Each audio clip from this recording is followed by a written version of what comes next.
Is that your review? Is that on there? No, I don't think so. That is the review. Welcome back, everybody. Welcome back to Phil's Recap and Review. The Walking Dead Season 10, Episode 3, Ghosts. A very special episode of The Walking Dead. And as Joe was saying before we started, Carol is so excited. She's so excited. Carol's playing Jesse Spano. What an episode of The Walking Dead. We'll also be talking about Episode 2 of the season as well afterwards, mentioning a little bit about that. But we're here mainly tonight to talk about Episode 3, the episode Ghosts.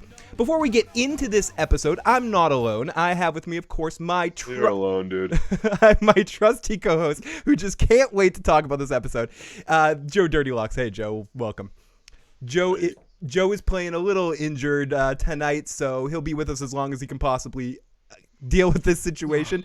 We both watched 2 episodes of The Walking Dead tonight, and we're here to talk about them, but we're also not alone. Whenever we talk about The Walking Dead, whenever we talk about anything live, we have the best, the beautiful, the live motherfucking chat. And in the live motherfucking chat, we got Cattigat and says, in this very special episode of The Walking Dead, Carol learns about no-dos. We got Jonathan, ooga booga, ooga booga, ooga booga. We got Biggie, we got Christian, we got Corey Mitchell who says Aaron can strap a dildo to his arm because this show can go fuck itself. We got Killmonger who's smoking that strawberry kush right now. We got Fandom D Saint. He hasn't seen the episode yet but says fuck it. Oh my gosh. Was it good? We'll talk about that in a minute. We got Jay in the live chat, SMD, that I forgot to play his message about the X-Men before, so I want to give an apology to Jay. We'll play it during our Spider-Man stream that we're coming up pretty soon. But lots of love to Jay in the live chat. We got Big E. Oh shit. I thought this would be a review of The Watchmen. I did not see John's Direwolf Ghost at all. I guess they're trying to cash in on disgruntled Ghost fans. This is your prison, Bernie L says. You guys are in a prison of the episode of The Walking Dead. We love talking to you guys so much that we're coming out here to talk about this episode. This is the 3rd episode of the season of The Walking Dead. As we mentioned, we'll be out here every 2 weeks. We won't be back next week. We'll be back the following week to talk about 2 more episodes. And all in all, before I get into the episode, I do want to mention something that we're going to keep an eye on going through. And I know it's a different landscape, but The Walking Dead has lost over the course of the last 2 weeks another almost 10% of its viewership. Every week it's losing about... They're claiming because they're airing the episodes 2 days early on their app, they're getting the views there. And I was going to... Bullshit, go fuck yourself. I was going to talk about You're not getting 3 million people who cannot wait. Yeah. Fucking 10 million people who cannot wait to see this fucking dog mess. I don't want to just hit the ground running, but it seems like also AMC's trying to shove it up our asses a little bit. Now, in the commercial breaks, they don't go to commercial break. They do that little weird picture-in-picture thing where they put the commercial in a Walking Dead background where you see the actors staring at the cameras. Not to mention, they also had that little piece where they had fans pop in to talk about their favorite characters and why it's awesome. I think it was like a Carol thing where we have like someone going, oh, Carol's awesome. I love her because she's a badass and something, all this sort of stuff. What they didn't tell you is those were clips from 2010. You know, they recorded those in 2010. They just had them in the can. Yeah, nobody's that enthusiastic. Like, I don't understand how anybody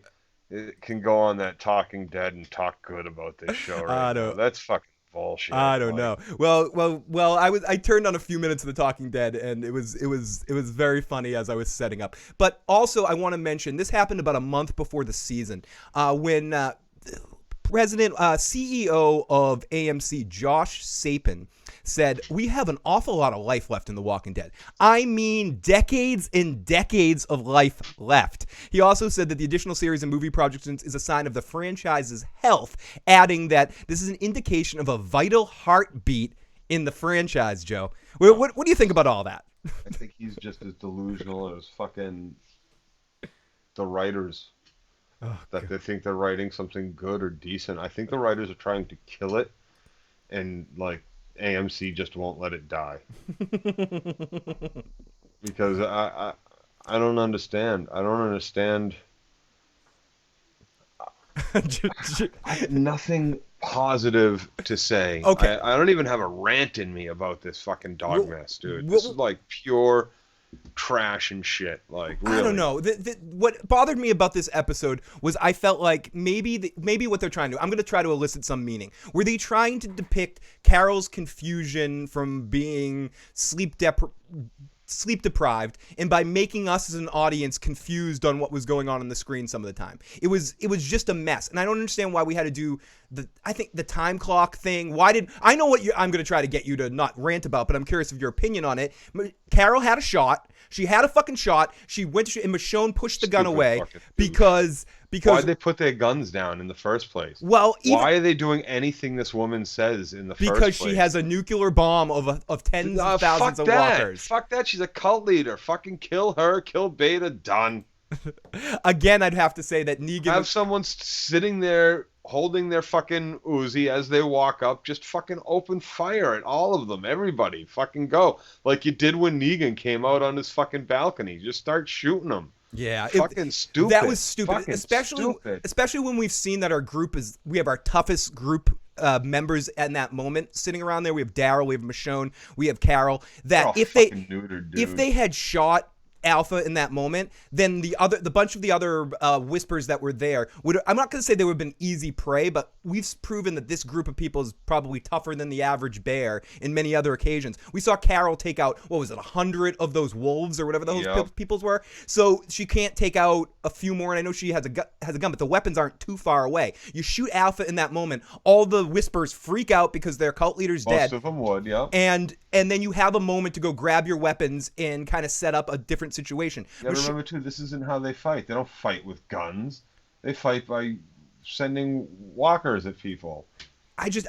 They're so unprepared for what would have happened if they had all just started open firing at them. Yeah, I just don't get why Michonne in that moment necessarily stopped. She's got two kids at home, probably, and I don't want to put my kids at risk. We'll just live peacefully with the people who cut 10 of our people's heads off a couple months ago. What I hope this leads to, Joe, is I hope somehow Michonne being this careful and this stupid... We already had the fucking claim gang, didn't we? Gets her killed. I don't know. The Walking Dead's next dumpster fire. B, you haven't seen... Angela Kang is not saving this. Hot garbage. I just felt like this episode tried to be more clever than it is capable of being. With the whole 24-hour thing at the beginning, what the fuck are we on 24 all of a sudden? And the way it all set up, it almost seemed like the first half of this episode was edited by a 6-year-old learning how to use Final Cut Pro for the first time. Show us they were up for 2 days before they went out. Okay, there's better ways of doing that. If Carol gets hurt, and so they walk back to fucking town, why didn't they just walk back to fucking town? Why'd they stop in the woods? Why'd they go fucking stop at a high school they weren't sure was fucking empty in the first place? Yeah. Like, what the fuck? Why not just go home? You went home anyway after you found her hurt. I got to admit, though, at the beginning of the episode, the first shots that we get, I had some mild hope as the episode opened up, because it opens up a little bit like Groundhog's Day. And I thought they were going to do something like that, where it was like the same day over and over instead of the 1 hour, the egg timer thing. I kind of like the visual of Carol waking up, putting off the egg timer, taking the pill, getting up, rinse, repeat. And I think that was an interesting device that could have gone into a cool place. But again, it just failed and it was nothing. The only aspect of this episode I enjoyed, and again, I think it's because I'm starving in the fucking desert looking for a cracker, was Aaron and Negan together. Because I think that at least both those actors are... That was stupid, dude. That was stupid. How many years has his wife been dead? Your love of your life died because it's your fault. Oh yeah, well then your wife died because it's your fault. Careful now. Are you fucking kidding me? No, Joe. Joe, that was so stupid. I agree with you, dude. I fucking agree with you 100%. It was fucking stupid. I'm sorry. I agree with Joe. This is Joe's dream. He can't hear me. But I agree with Joe, and this is because he can't hear me say this. I'm going to say it. I agree with you. It was fucking stupid. The only reason why I think the scenes with the two of them were okay is because Jeffrey D. Morgan can at least command screen presence. And I would say the same thing about the actor that plays Aaron. Both of them at least I gave a shit about what was happening when they were on screen. That's the only thing, Joe. I agree with you that it was stupid as dog shit, but I think Jeffrey D. Morgan puts a smile on my face when I see him on screen right now. Here, have a big spike that's 5 feet long, but no, you can't have a crowbar. Yeah. I'm not saying it wasn't written all dumbass and wasn't fucking stupid and the whole situation was fucked in its head. All I'm saying is that Jeffrey D. Morgan has good screen presence. And I like Negan more now than I did when it was the Negan arc. And he continues to be maybe the best individual aspect of this show. And that's it. I mean, if I'm looking for one kernel of positive duty and a big pile of shit, it's Jeffrey D. Morgan's acting right now. He's and I think the actor that plays Aaron too. I think he's commanding screen presence, and you believe him when he says shit. But I agree, it's all sort of stupid. It's like, I'm gonna spank you on the hand, and then we go to the episode before just to talk about that for a brief minute, and we'll talk about that at the end a little bit more in detail. The whole alpha and beta origin story thing. That was fucking dumb. That was so fucking boring. As much as I love Ryan Hurst, is that his name? Opie's acting. Yeah. It's just not enough. It's not enough. She's horrible. She's horrible. It's about her. She's just another menacing fucking stupid governor. But she's stupid Negan, stupid claim gang, stupid fucking wolf, stupid fucking. Joe, I think you're insulting all of the other ones. I think she is the way it's being portrayed, the way it's depicted, is almost like spoofing all those other characters. You don't have names, so from now on you're B or Beta. Dude, that's a fucking name now, you fucking retard. Sorry for the retard bomb. Jesus fucking Christ. Jesus, I'm regressing. I'm regressing as a human watching this show, Phil. You've regressed to apehood to 1983, and when that was okay. The only scene I kind of enjoyed, says Abigail, was Negan and Aaron scene because of his charisma. Alpha and Beta episode was worse than the Tara episode, says Abigail. I stopped completely when Rick died, says DJ Better. Great to see DJ in the live chat. Catagate, everybody. Alpha Beta episode was fucking dog trash, dude. This whole fucking season, 3 episodes of straight dog trash. There's nothing different between this season and the Negan seasons. What the fuck is different so far? Oh, they put on masks. Ooh. Our heroes were covered in goop fucking season 1, dude. Season 2. And then we conveniently forgot about it so that we could be shocked in season 10. Fuck. Gabriel went blind because he put goop on. These people have been doing it for how long? What the fuck? Why is Sadiq still alive? We have a new doctor, but I don't want to waste any more time. I don't want to waste your time. I don't want to waste Joe's time. Let's get into this before it's too late. It's already a waste of time, dude. No. It's never a waste of time. We have the live chat. We're hanging out. We're having a good time. The alcohol's kicking in. I'm having fun. I'm keeping Joe awake here, and we're gonna get into this fucking recap. Let's do this shit. Okay, let's recap this bullshit. Killmonger says, this show was bullshit. I missed The Watchmen just for Phil. Oh, no, please. Not the T word. Do not say Tara. But this season has paranoia and hallucinations, Joe. This one has a dream sequence at the end where Carol sees not her own kid. She sees Henry. You know, fuck Sophia. It's not like Sophia was her real daughter or anything. When she sees a vision and she's fucking freaking out and she sees her kid at the table, she sees... I know, she doesn't even see Sophia. She sees Sophia's brother. Right, but she did see Sophia in the Photoshop picture that someone handed her, that awful Photoshop picture. Oh no, wasn't that? Oh, okay. No, it was everyone. It was like, I think it was the 2 kids she killed. I'd have to watch it again, but I'm never gonna watch it again. But I think it had everybody. It might have even. Oh, you mean the book she had picked up? Or she picked up some photo and she looked at the photo at some point and she. No, it was a book. It was a home ec book. Ah, the home economics book. Textbook, and I thought it was just her. K-Rich says, I can't even bait Joe. Is it really that bad, or is he just bored? Please, no. Really that bad, dude. This, bait me how? What are you going to say? It's good? Okay. My opinion of your opinion just went through the fucking toilet, dude. Come on. What? Bait me how? Tell me how great the show was. Make me feel it. Masturbator, maybe. Okay, so let's get into this thing. The episode opens up, and so far Jonathan's the only one that has anything good to say in that chat. Yeah, I think John is very very positive with his ooga booga. So I think we understand. Hoping The Watchmen is good. Hey, Chalk Boy, great to see you, and great to see everyone that's joining us this evening to talk about this episode. Thank you for anyone that has held off on watching something else to let us know to pop on in here. Let them go watch The Watchmen, dude. Anyone that wants to watch The Watchmen, feel free. Step away and you can come back to us later. But I do appreciate everyone that's popping on in here tonight. And there you go. I'm putting you on timeout. I'm done seeing Ooga Booga for a few seconds. Timeout for 300 seconds. I did it. Slammed it down. Sorry, John. I was sick of it. It was hurting my eyes. It does suck, right? It was hurting my eyes. So the episode opens up, and we're going to Groundhog Day for Carol, 1 hour egg timer. We see some walkers. We cut hours. We see kids making bow staffs, making ninja sounds. The next hour, we see Aaron. We see it's 11 hours. Aaron is killing a walker. 13 hours. The walkers keep coming. It's like, and I said it's like. I don't know. They didn't do a good job of convincing me that it had been 1 hour, 10 hours, 11 hours, 24 hours, 40 whatever hours. They didn't. Just because you put it up on screen doesn't make it fucking so. Your show sucks.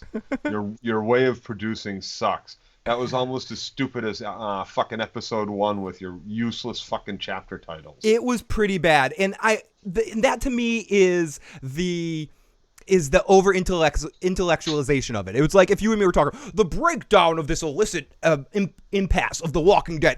It's almost just but no, we're a couple of fucking long-haired assholes that are drinking and smoking and watching this fucking show. So we are who we say we are. The Walking Dead. Stop trying. From the heart, right?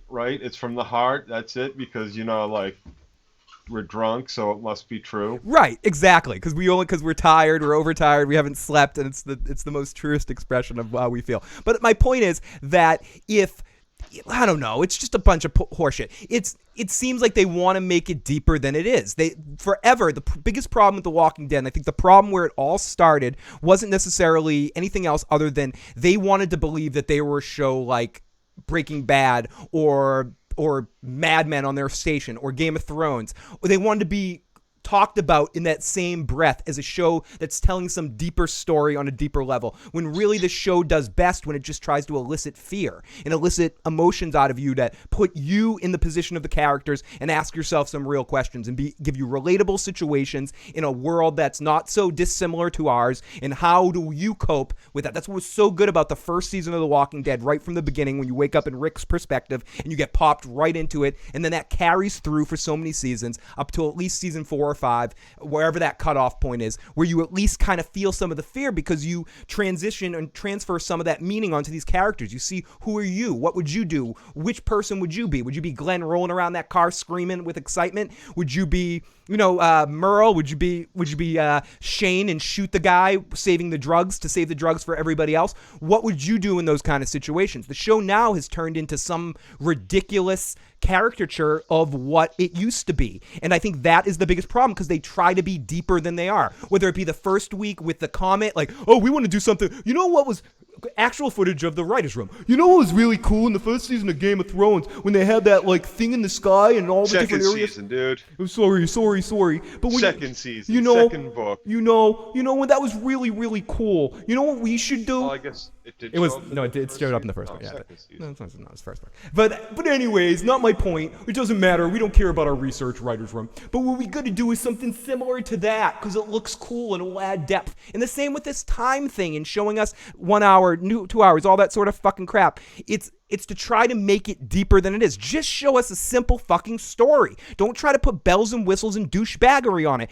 Don't try to put your beer into a fancy little cup and drink it with a fucking pinky up. Just give me the fucking beer so I can fucking drink it. Like, that's my biggest problem, and I'm going to pick my nose and flick it, because that's the biggest fucking problem with this fucking show right now, is it can't just tell a simple, emotional driven zombie show. It was almost when they did that flashback in the last episode of 7 years ago, and then we see somebody when we first are introduced to Alpha, and we see that woman run out of the car and they get dragged under and eat by zombies. It was almost like, okay, that happened 7 years ago in this universe, but it doesn't happen anymore. Anytime one of our characters gets grabbed by a zombie now, the zombie conveniently just doesn't bite him. Even Aaron, the fucking zombie's head, he was practically sucking on Aaron's neck. Yeah, dude. And then the episode before, it had him by the foot. We had, grabbed his fucking ankle and didn't scratch him or bite him because, A, the walkers just don't scratch anymore, and that doesn't cause anything because, we just want to forget about that bullshit. And in this episode, it was almost biting him too. They just don't bite. Ugh, God. And I know it's just pissing me off, because I think those are the things that could improve the show, and it's not a difficult thing to do. You still have a handful of characters that are somewhat well developed that you could do some interesting stuff with. Again, with Carol tonight, their defenses are fucking for shit too. Like, how do you all figure you're so tired just from going like this for a couple hours? Like, you've proven that these skulls have no fucking. I can't. Joe just can't tonight. He's done. Fuck Aaron already. Someone needs to get bit. Okay, so we go hours and hours, 31 hours, 37 hours, more killing. We see Gabriel, and then we go over to Judith and Michonne. We have a scene where she's like, Mom, is it safe to go to sleep? And now at hour 49, and Michonne says, nope, they're still coming. And we see a nice, I wrote this, and it is a nice shot of the windmill as you see through binoculars, and I can't remember exactly what it was, but I wrote down this was a pretty visual shot, and it was the one in the episode. And then we get our new intro. So then we come back and we get Michonne talking to Eugene about how much longer these walkers are going to come. We fight all night. Daryl, I don't know. Joe, I'm having trouble with all of this stuff right now. I'm having trouble giving a fuck. Gamma shows up and tells him to go to the border and lay Dude, down. I'm just here, man. I'm just here. Oh my god, I don't know. It's fucking awful. There's nothing to say. Like, recap it have fun recapping. I'm just gonna keep my mouth shut. You keep no, you do not do that. There's nothing to say. We've said it all. Michonne's a fucking idiot for stopping Carol from shooting them. Their defenses are shit. None of them have learned anything. Why don't they all know what every fucking plant is? Go get some books from your local libraries, you fucking idiots. Have fucking classes every day. Set up some perimeters outside your fucking perimeter. Some fucking, nobody knows what explosives are. Some sugar, some fucking, some flame. Some spice, everything nice. I think a lot of people have been saying the show went down here. DJ says with Negan. I think I agree most with Santovia in the live chat. The show's downhill really once, even though we got some good episodes after that. Once they made it to Alexandria, once they made it to a quote unquote safe place, it took away a lot of the tension and the fear that came with the show. Excuse me, and a feeling of never being safe or having the ground underneath them. Once they made it to Alexandria, we went through that scene where we saw them taking showers and everyone was cleaning up. You had a couple of good moments, like Rick taking that guy's wife and then killing him. All that kind of stuff was interesting when they first made it to like the fish out of water. The fish out of water stuff was pretty good, but yeah, it quickly kind of. Oh yeah, we get Rosita said you're never gonna get the pussy. Yeah, we got Rosita and Eugene. She said it a dozen times. But he finally heard her tonight, Joe. Oh yeah, please. He finally heard her. It started to go downhill when they were looking for Carol's daughter. Yeah, the dumpster was the start of the end. The show's downfall was when it went here. Oh goodness, I love you guys in the live chat tonight. Keeping it fun for me, anyways. As we go through here. So then there's a town meeting, and they're all talking about what to do. Lydia's like, dudes, totally don't fuck with my mom because she's like, she loves this shit. And we hear Eugene wax poetically about the satellite a little bit. We get this bullshit. Shut up, Eugene. Nobody wants to hear it. And then we get the highwaymen. They're like, the North remembers, Joe. The highwaymen want justice, man. Shut up, highwaymen. Nobody wants to hear it. But we need justice. This bitch needs to die, Joe. And there's some shit talk. Sadiq has a panic attack and runs out. And then Michonne bitch slaps them all. And she's like, how many walkers do they have, Daryl? And Daryl's like, tens of thousands. And Michonne goes, listen, so what's your plan to deal with all those walkers? This isn't rhetorical, you dumbasses. What's your plan to deal with all those walkers? And, And then she sets the plan, concentrate in the north or south. We're going to go meet her and play her game and go lay down our weapons and go talk to this woman. How stupid do you think they are to go there, drop down their weapons, and go listen to what Alf has to say? Pretty fucking stupid. But I guess, Extremely fucking stupid. I was thinking about the devil's advocate of the situation, though. There is no devil's advocate. They're stupid, dude. They are stupid, but they do have tens of thousands of walkers at their disposal, the Whispers. Okay. So how do you deal with that eventuality? You just go and kill all the... Fire. Lots of fire. Captain Planet, fire, love, heart, wind, water. Explosions and fire, dude.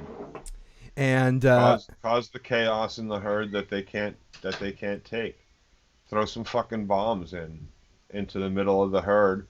Watch them scatter. Watch the people fucking start running because they're fucking idiots. And when bombs blow up next to you, you don't stand there and go, "Ugh." You go, ah, and start running, and zombies eat you. Someone said it's stupid, dude. It's stupid. It is. I wish I always have the most fun when I can argue with you.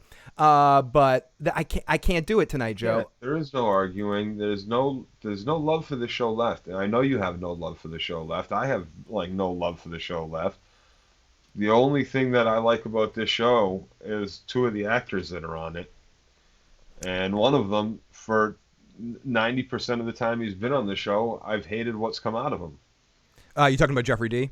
Yep. Yeah, I think I still have a handful of characters I kind of at times at least give a shit about. I generally do like Carol as a character, and I think she works, but I don't necessarily like the choices with her. I don't like the Peter Petrelli of her, where they made her so powerful they have to nerf her with different. Oh.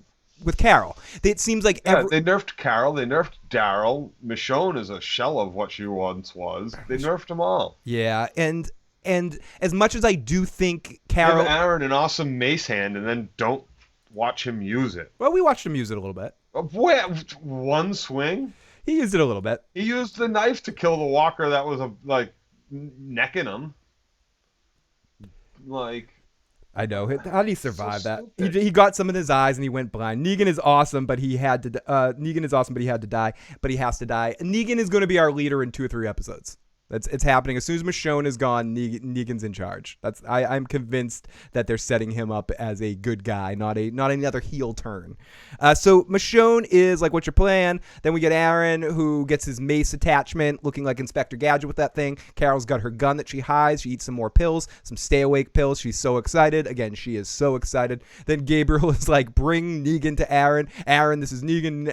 Aaron's like, I don't need Negan. Negan's like, let me stay home. Jelly. Yeah, Mr. Peanut Butter meet Jelly, because they need a nickname, and I'm sure, I'm not watching The Talking Dead, but I'm sure there's lots of talk about oh my god, how cute are Peanut Butter and Jelly. They're like the greatest pair ever. Can we get a sitcom where they're like the odd couple, where we get Aaron and Negan, because it's like the most interesting thing ever, Joe? I fucking love it. It's like the greatest people on the show together.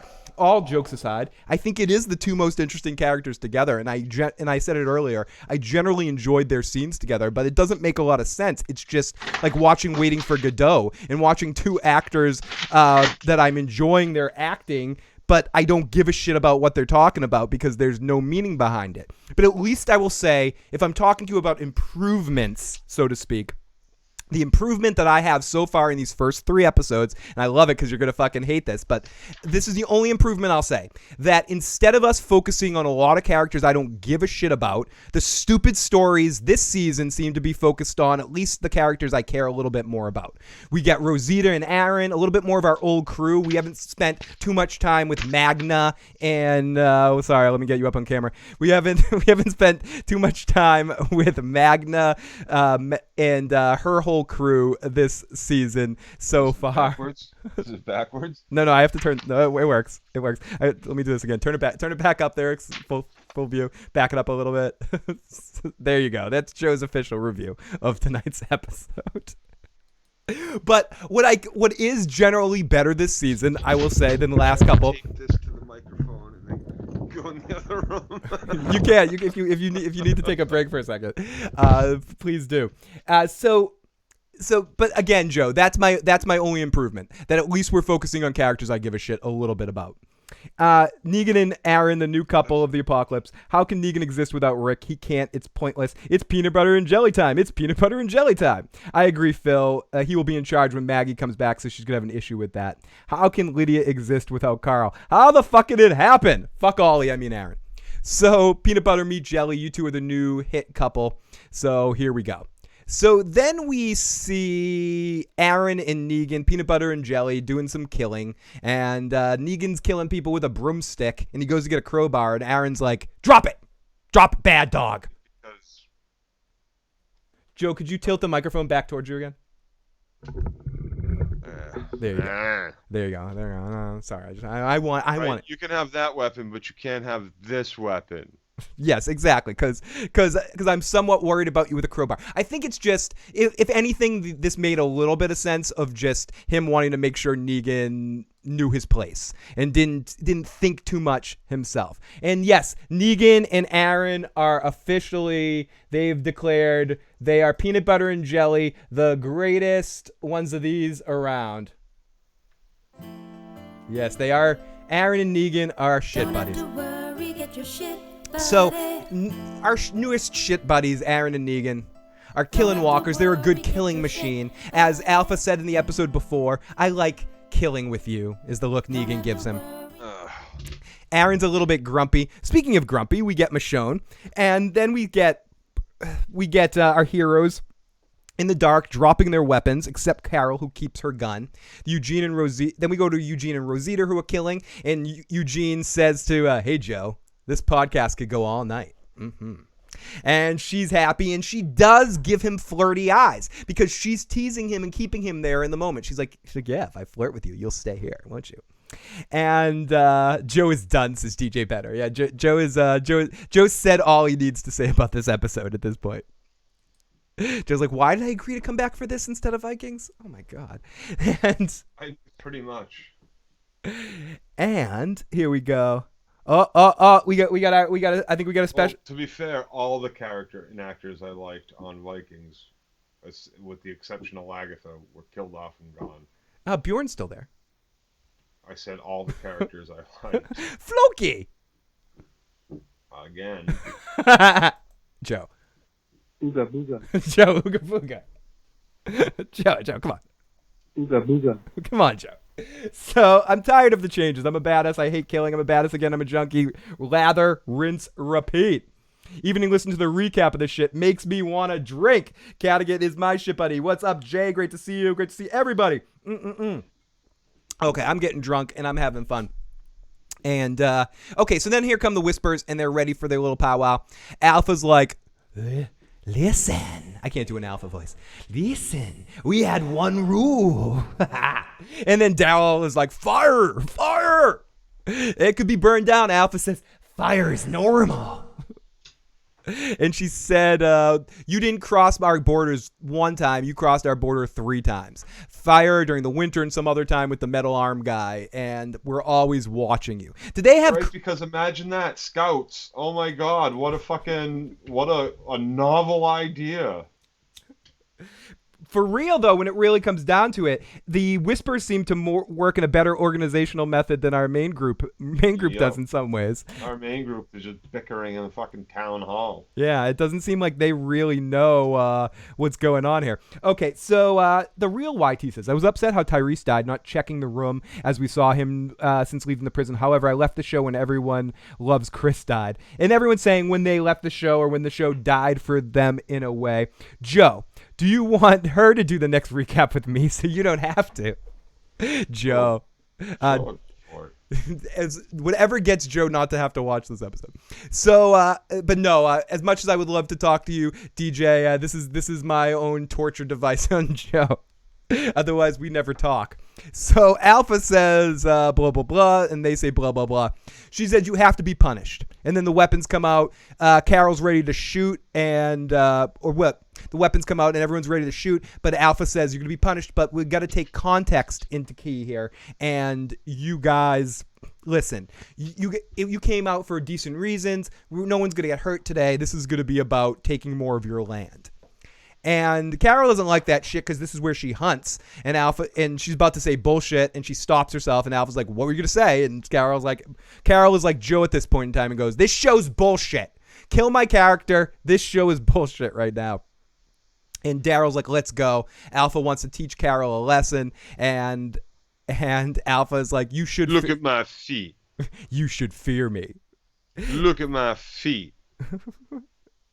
Where's Phil taking little Joe? Where is he doing it? Phil's taking little Joe into the, he's telling Joe to look at the flowers. I got that little picture. So look at the flowers. Look at the flowers and look at my feet. Look at my feet. You should fear me, Joe. I'm dangerous.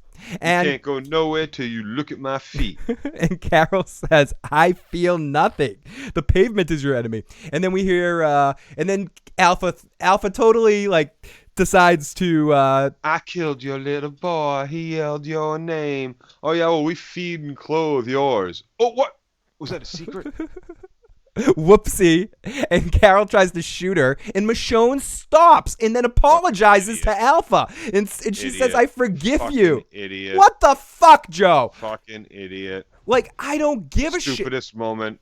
next to the dumpster. This is one of those types of groups that the minute anything happened to her, it would be done. I'm sorry. You could easily handle. If we're to accept the fact that Alpha is a cult leader of sorts, maybe this would strive the rest of the Whispers into like madness and craziness, but that's going to happen eventually anyway. So why not do it while you take the head off the, whatever that expression is, rip the head off the lion, or what the fuck's that expression? Who wears the strap on in the Whispers family? The show must end because they're running out of English actors willing to destroy the Southern accents. No, we've got decades and decades left here. Then we see fans, after we get off this commercial break, this is where we see fans of The Walking Dead talking about how amazing Carol is on The Walking Dead. Like, come on, Walking Dead. Stop licking your own labia. You don't need to do that, okay? Like, if your show's good enough, people are going to want to get down on your hands and knees and lick your butt. Jericho going there licking the labia now. Is this Chris Jericho on The Talking Dead licking labia right now? Yeah, Chris Jericho's licking Carol King's and Gail Carol and Carol's and King's labias. Yeah, it's too Carol Kang. Too much. Krang. Not Krang. Shredder. Try Shredder. I'm going to make The Walking Dead the best it's ever been. Well, that wasn't... Now lick my labia. Lick your labia, Bebop and Rocksteady. I'll take you to Dimension X. But yeah, that's our new showrun. If Krang and the Shredder could do a better job showrunning this than They should have allowed Carol to fucking blast fucking douchebag right in the fucking face. Yeah. And watch Beta go nuts and send the whole bomb at him next week. Yeah, just so you deal with it at that point in time. You're gonna have to deal with this eventually. Otherwise, you just have to keep doing it over and over again and keep. The longer they wait, the more it's fucking Negan shit. This is exactly what it is. What? How many more times are they gonna meet face to face with menacing fucking threats from Alpha? It's fucking stupid. It's exactly the same shit. It's fucking awful. Joe, if we don't have to stick to the comic storyline because Rick and Carl aren't there and they've they're already off the fucking story. So if you they have left the fucking reservation, dude. I have to ask you a question, honest question. If in that moment right there, Carol actually shoots her, okay, and then the rest of the episode is them battling off giant hordes. You'd be hearing me sing a fucking large, different tune right now. Right. That's my question to ask you. If that happened, would you come out here and say, wow, The Walking Dead got its balls back? Yep. Me too. I almost thought they were going to let us do it in that moment because it doesn't really matter. And then have Ryan Hurst, who's a much more charismatic actor, lead the Whisper run the Whisper for the rest of this run. And There's no need to have this. Well, we've already had all these other bad men. We've only had two. Okay, so we've had just as many bad men as bad women. I don't think it's about that. We had bad woman cannibal lady, fucking Tasha Yar. We had bad woman cop rapist, right? Come on. No, they were just smaller arcs, and they worked better because they were smaller arcs. Yeah, I don't think it's a sex thing. I think it's just. Comes. Don't you? No, I think it's a wanting to keep in their minds stick true to the comic line in some way, shape, or form. But I think what you need. They're so far. Daryl's not even in the comics. Carol fucking kills herself in fucking the prison. Carl is still fucking alive. They're so off the reservation. There is no sticking with the comic book line. To try to say that and do that now is absolutely fucking foolish. Give us something. Like, it's just fucking stupid. They're going to give us 6 more episodes of fucking, I'm going to come and kill you like I did your child. Oh, fuck off. Yeah, it's going to get shitty. Fuck off. That's just stupid. They're writing the same fucking season they did 3 seasons with Negan. They're doing it again. Yeah, I just think, again, you have so many wasted opportunities. I think you had another opportunity tonight to not to show some balls and show you have edge again. I haven't talked about this yet, and I'm going to talk about it in a longer stream. And I have to say a huge thank you to Kaylana for sending me a wonderful DVD, and you can see a poster in the background. What they left behind, the Deep Space Nine documentary. If you're a fan of Star Trek Deep Space Nine, it's definitely worth watching. It's a well put together documentary. It centers around this other part of the documentary that talks about the series, and then the main group of writers get together and they break an episode, what would be episode 1 of another season if they could do They it. talk about how they stole fucking Babylon 5. Go fuck yourself. You're not going to goat me tonight. Oh, they don't talk They about do that? talk about that. They talk about Bab 5. Bab 5 does So come up they a couple admit times. it. No, Excellent. they don't. Shut the fuck up, asshole. Oh, so they don't admit it. They deny it, even though they We're gonna mute Joe here for a second. Oh, yeah. You can't handle the truth. Let me finish.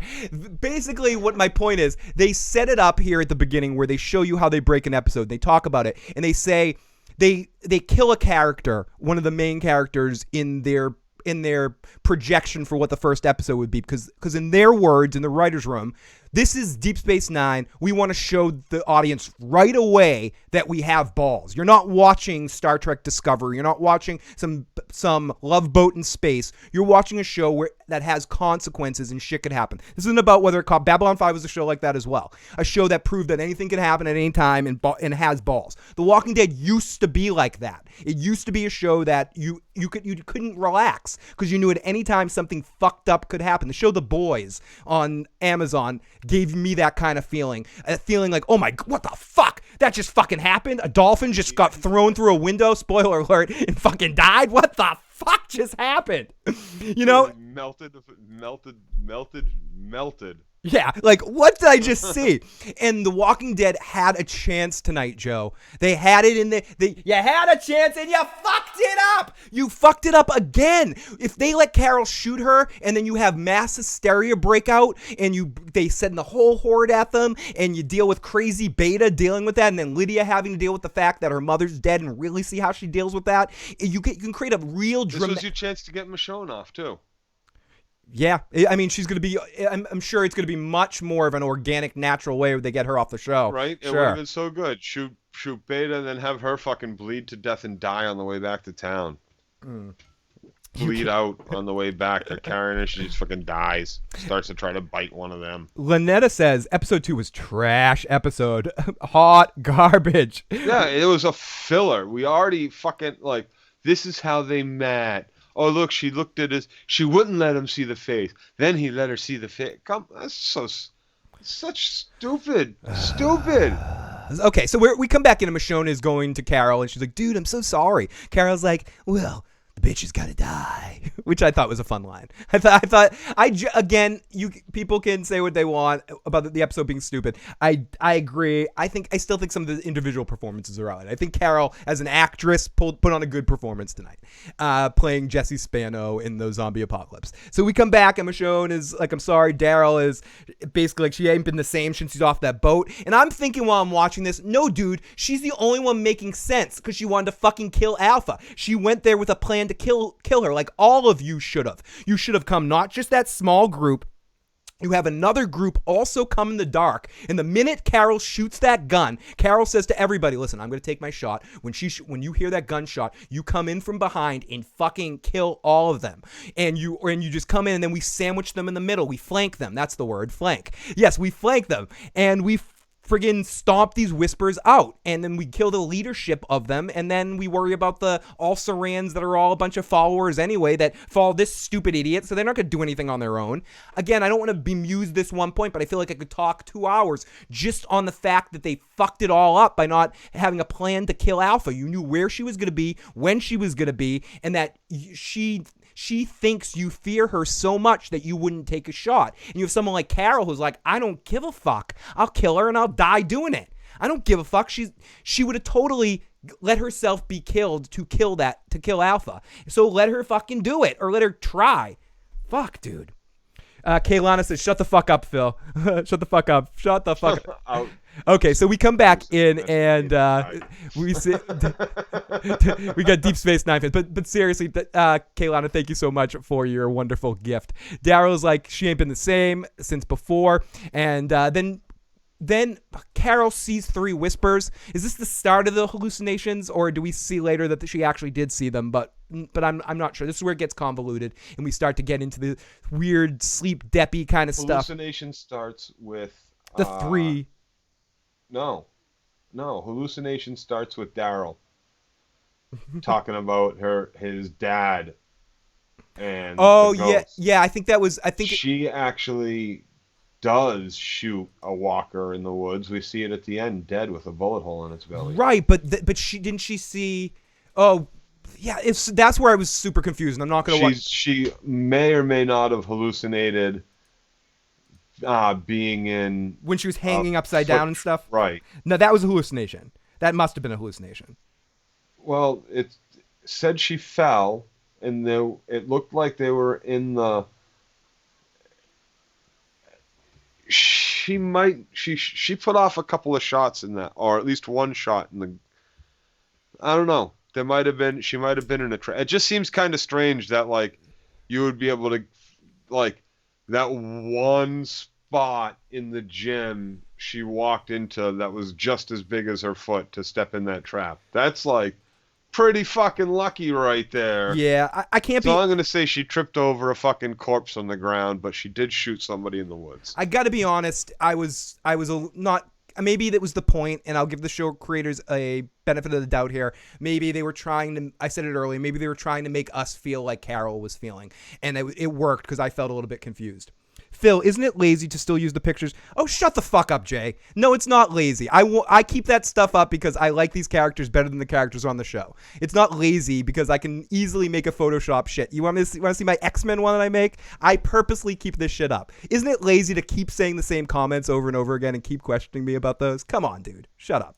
So here we go. We're coming back in. We come back in and then we're off to Negan, who's killing a bunch, and he has rashes because of the thing that eventually makes Aaron blind. And he gets the tire iron. He's not giving up the tire iron, but he'll go. What's the glass full of marshmallows about? What glass full of marshmallows? Oh, that you see on the screen? Yeah. That's anytime we get a super chat donation, something falls down into that. It's a magic on-screen shit. So yes, Jay, What happened to the magic on-screen shit? It is magic on-screen shit. Oh, you just switch it? Did you switch it up? Yeah, I switched it up to you and me right here. What is... Anyway, so we're off to Negan and all of them killing a bunch What of... happened to the... I love you, Jay. What do you mean? What are you happening to? Stop screwing me up, Joe. Then we go off to Negan killing a bunch. He has the... No, it's not even the same. You have different shit on the walls. Oh, on my walls of the room. No, so, Joe, you're just... I don't know. Maybe it was just a camera angle. I don't know. I don't know. I don't even know what you're talking about. Cowabunga still up on there? Yeah, it is. Yeah. Okay. Oh, you're seeing my room. Oh, that's what you're talking about. No, because the shit disappeared and your room came up. Yeah, here It we was go. all room. I don't know. I'm fucking sleep deprived and my ear hurts. Yeah, Joe's having hallucinations. Sorry, everybody. He's confusing me. That picture reminds me of better times. Yeah, this one right here. So Daryl is like, you ain't been the same since you got off the boat, and they see 3 whispers. They send off them. Then we see Negan killing a bunch of people. He has the rashes that eventually makes Aaron go blind. Aaron is like, I'm gonna kill you at some point. Negan says, you're pretending to be this mean guy. You're a nice guy. Aaron trips him. And he says, what are you, like 12? I've been putting my neck out for the line. And Aaron says, you don't give a shit about anybody or anything. Negan says, I did what I had to do back then, and I'm sorry. And Aaron breaks down and says, tell me one thing. Tell me why the love of my fucking life had to die. And he says, he doesn't answer the question. He says, one truth I've learned. To keep my people alive, I needed to tell them that everything that wasn't ours was ours, or it was my job to protect. Everything will be taken from you if you don't protect it. Everything that's yours will become someone else's if you don't protect it. Yeah. And so he says, oh, what, are you saying that I didn't protect him, so he died? And Negan kind of doesn't answer. He goes, well, then you failed your wife, too. You let her die. Yeah, you let her die. Watch it. Oh, go fuck yourself, both of you. Wait, Daryl told you got a fucking problem, Aaron. Fucking hit him with your fucking mace. Otherwise, fucking Jesus. No, Jesus. Not attacking you anymore. He didn't even want to fucking be there. He wants to go pick tomatoes. Jesus is dead, Joe. Jesus is dead. Yeah, another stupid part. Another stupid. And like, what'd they kill him for? They killed him in the most unceremonious way. Like, nobody even knew for sure he was dead yet. Like, so stupid. The show is fucking horrible. He must not have fucking given Gimple a hand job. That's what you have to do. The cat he failed his casting couch duties. Is that what you're saying? Yeah, dude. Oh my goodness. Okay, excuse me. So Aaron says, yeah, okay. So Joe recap that. We can move on. So back to Michonne meeting back at the creek, Dawson's Oh Creek. no, then he gets attacked by fucking zombies. No, that's a little bit later. Aaron says, They cut that. oh scene. yes, no, you're right. So Eric's death was my fault. She's dead. You'll never see her again. Then a walker comes from What do you have behind. to say to that? Behind you. And then Negan ends up helping him out, and then he falls on the ground and gets a little blind, and Negan runs off. So then we go back after a commercial break to Michonne, who says, I'm meeting back at the creek, Dawson's Creek, of course, or Alpha's Creek. Michonne is like, to Carol, you sure you saw 3 whispers? And she's like, yeah, even though I've been taking no-dos every day, it's just like drinking coffee. Shut the fuck up. Then we go to a dog academy and for some nighttime hijinks. And It would have been better. It would have been much better if Carol was literally like, they're fucking Tic Tacs, and showed her that it was Tic Tac, and it was a Tic Tac, and not fucking like the no-dos thing is bullshit. Come on, you can stay awake. Like, you've been fighting zombies for 48 hours before you had to trek off to the fucking to the Highlands there to go meet fucking douchebag in her fucking merriment. Come on. Easy. You don't need the fucking no-dos to stay awake. oh, come on. We needed our special drug episode tonight. So Jesse Spano after school special. Yeah, Joe, I'm so excited to talk about this episode. So then we get the hijinks, and it said something about like a certain kind of hound, but it was a foxhound, but it was a basset hound. But I'm just dog centric. There was some sign that said something about foxhounds, but it was actually a picture of a basset hound. And I don't know. I'm lame. What are you talking about? Forget it. So then we see all the hands of the clocks are taking off. And was that meaning at that point when the hands of the clocks are taken off? This is Carol's nightmare? Is she in hallucination mode at this That's her point? top spinning. Yeah, that at least they weren't at 420 or something. So that she knows that she's in dreamland. She sees the top. Yes. So because there's no time, we're without time. So Daryl and her clear the room, and we see the home economics book, and I believe this is already in a dream. We see a picture image in the book of Carol with her old family. Every kid and the 2 girls she killed, I believe, were in that picture, and maybe her husband too. I'd have to look at it again. She goes to get more pills. Fake Daryl watches her as he knows how bad drugs are with Merle. Aaron's vision is blurred, and he's got shit in his eyes, and he calls out for Negan, and he runs into a house that we see or some building. So then Carol and Daryl have a talk, and again, this is all hallucination that we find out later. He tells them a story that says his dad was almost like Heath Ledger's Joker is like telling him a story. My dad was a trucker. Yeah. He told Merle and I all kinds of shit. He drove a truck through Kentucky at one point, and some girl stepped in front of the truck, and we called the cops, and there was no girl, no blood, and he was hallucinating from no sleep. And Carol turns to him and says, I'm no meth snorting truck driver like That's your just father. Daryl. Daryl was just fucking with Carol when he came back. He was like, my dad wasn't a truck driver. See, you better stop taking those pills. Oh my goodness. He totally went in there all fucking, you got you just in case, sweetheart. Daryl is like, you're right, but I'm wrong. He's like, please don't take any more sleeping pills. And she's like, I can't. Freddy's coming to kill me and I need to stay awake. Aaron is, he runs into the house and he starts kicking shit over instead of sitting down and wiping his face off, but he can't. He's blind and he just starts knocking shit over, running through the house, yelling, Negan, Negan. He runs past Negan, Negan smiles. And Yep, they're fighting zombies all over the place, right? They're fighting zombies and fighting zombies. So he fights off 2 more. And then just starts yelling, Negan! And stumbling, running blind through the woods without any idea what direction he's even really actually headed into. And somehow and just so happens that he finds the same house Negan's in. Yeah, it's so fucking stupid. It's so amazing. It's so amazing. Stupid. Like, honestly, literally, The Walking Dead is like, our fans, oh, they are so fucking dumb. They're gonna love this. Oh, fans are just idiots.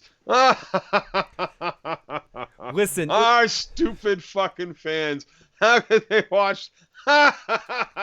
Joe, I'm no big city lawyer, but this shit sucks. Jeez, there you go, Jay. There you go, Jay. Special app for YouTube video casters. Joe, get a clue. Let's say I want to hire the landscaper. No, you pulled on Kaylana's cape by trashing Deep Space Nine. She's gonna put you on the shit list for the rest of the day. I love Deep Space Nine. He's just trying to know that it's a fucking. They stole a big storyline. Let's do a different podcast about that. We've been hinting at that for a while. Let's do a Babylon 5 Deep Space Nine. You haven't watched B5. Yeah, I'm not watching that piece of shit. So Aaron, because you got no taste. You like cheap ass ripoff. Yeah, absolutely, because it's better. So Aaron kicks over anything. Negan gives him water, and he's gonna keep watch. And he tells him you'll probably be able to see it in the daytime, but maybe not. And Aaron's like, yeah, okay. So then we see Carol sees some blood, and she sees a figure sitting down, and we hear someone say "Mom," and it's that douchebag kid whose name I forget right now. And Daryl says it's going to be a half an hour, or you've been gone a half an hour, and she thought she heard something. And then she says, "Listen, Daryl, I'm not your dad. I'm not some truck driver." And he says, "Listen, dude, my dad wasn't a truck driver." And she in that moment doesn't go, "I was hallucinating. I should probably stop taking these drugs right now." She pops another one. "Where you been, Phil? I thought you hit the vape pen." Well, two things are true. Why don't you do a show on Serenity? Joe, have you ever watched the show Serenity? Is Serenity the one with Serenity Nathan Fillion? Or is that Firefly? What is that one? I'm not sure. I haven't watched it yet. Maybe I'll check it out. Serenity? I don't think I have. Maybe real YT. You know, it is legal in my state. So then he says, "I'm your dad." Daryl says, "Fine." And she sees a walker and a whisper, and she comes into the room and she gets trapped. And this is this whole scene where she gets hung upside down and she reaches her knife, but she can't cut herself right away. She starts reaching for her gun, shoots her one bullet, and then she starts slicing her knife and I guess kills everyone in the room. And they scream and the alarm goes off, or screams, and everyone starts to come into the room. Was that scene real or not, Joe? Which one? The scene where she's hanging upside down. Do you think this? I don't think it was real.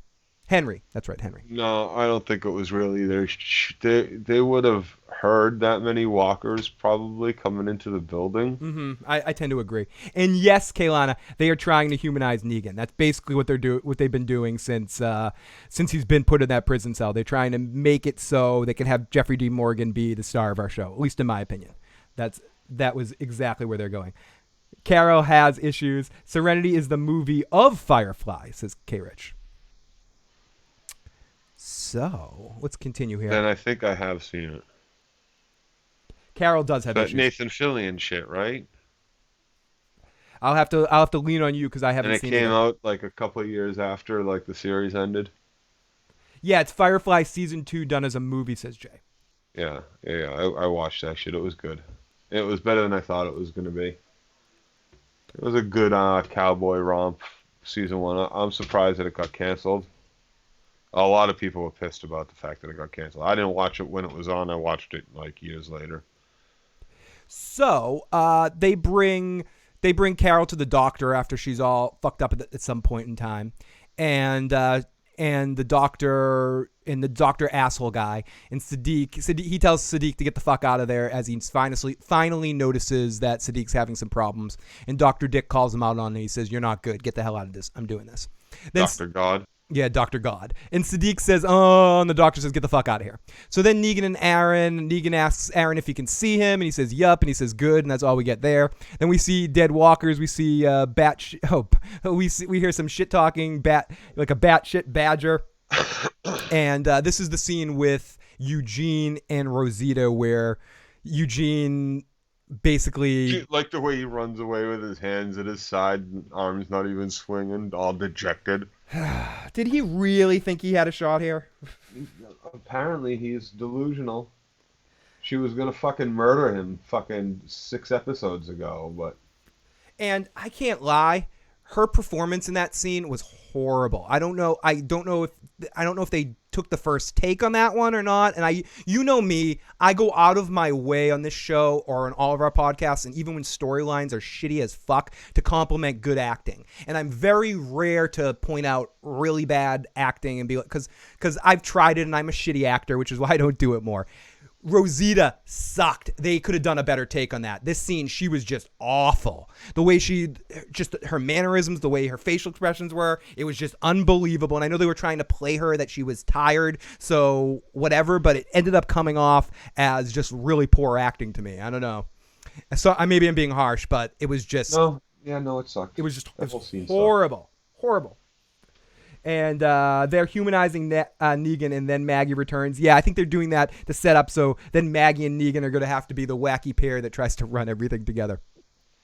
Anyways, so drunk minds speak sober hearts.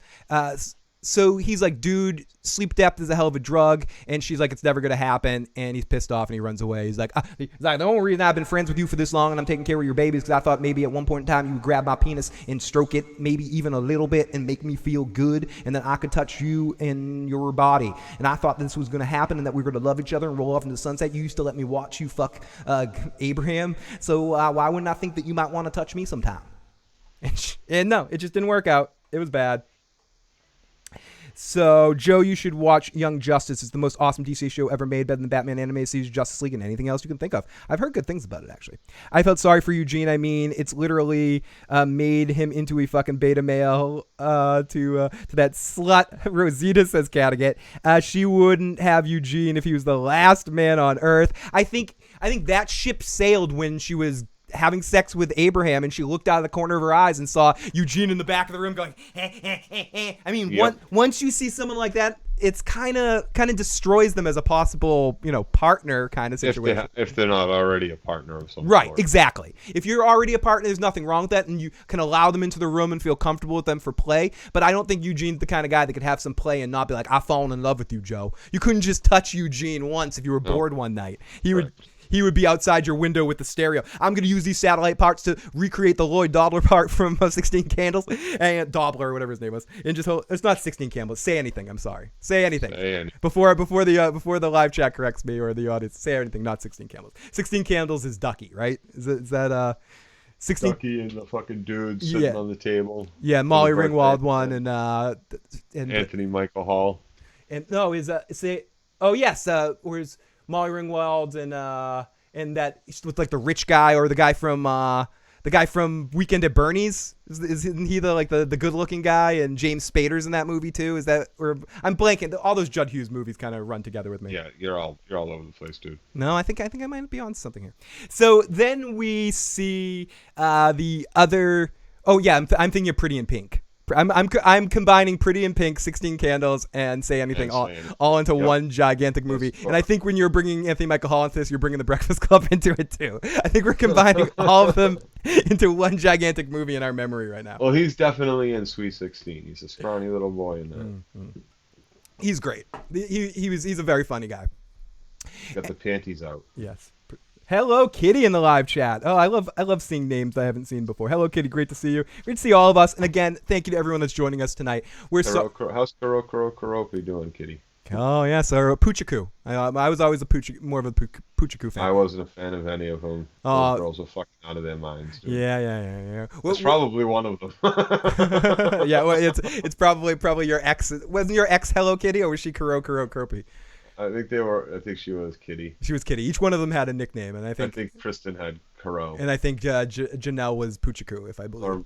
Or vice versa. Yeah, or something like that. Whatever. Okay, so we're getting a little inside baseball here, though.